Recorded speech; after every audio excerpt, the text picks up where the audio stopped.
be more proud of that. Honourable Calgary East. Mr. Speaker, I'm passionate about equity in education. The fact is that many public schools rely on parent fundraising councils in order to buy things like smartboards, new sports equipment, and furniture. Given that there is often a discrepancy in a school's ability to fundraise, depending on where the school is located, the number of parents who have time for such endeavours, this can put some schools, like many in my riding, at a disadvantage. What is the ministry doing to ensure that all public schools have the same level of access to technology, supplies, and specialty teachers? The Honourable Minister of Education. Well, thank you, Mr. Speaker, and thank you very much for the question. We all know that our schools and our school systems have been underfunded for a very long time, and so that's why our government has put more than almost $1 billion more into the system over the last 3 years than would have happened with the previous government. And as well, that has resulted in at least 3,600 new positions in terms of teachers and support staff. And we also introduced, Mr. Speaker, the $75 million Classroom Improvement Fund, and this is a way by which we can move and make decisions around improving the classroom conditions for students in all schools, in all school boards across the province. And so we continue to work hard on it, and we're doing Thank you, Honourable Minister. First supplemental. Thank you, Mr. Speaker.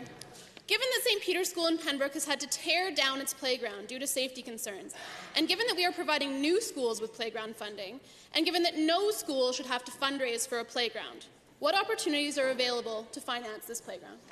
Honourable Minister. Well, thank you, Mr. Speaker. And we knew, as we had more than 200 new school projects that we were involved in, that it's important to include some funding for school playgrounds with those new schools. It's a great time to do the leveling and do the process that's necessary to put a playground in place. And so we have the Schools for New Schools, a $250,000 grant. People can still fundraise to supplement that as well.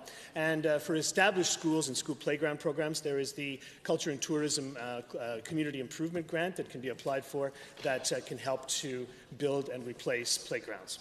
Second supplemental. Thank you, Mr. Speaker.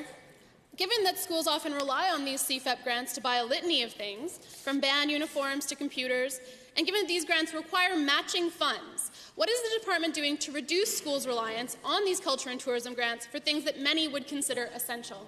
Honourable Minister.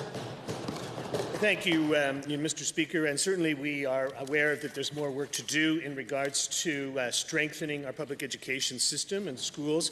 We have more than 200 school projects that are being built in every corner of the province. As well, we're reduced school fees considerably, more than $54 million to reduce school fees both last year and again this year. And as well, we have introduced now an exponential growth in our school nutrition program. We now are feeding more than 30,000 students every day with a nutritious meal across the province. So thank you, Honourable Minister.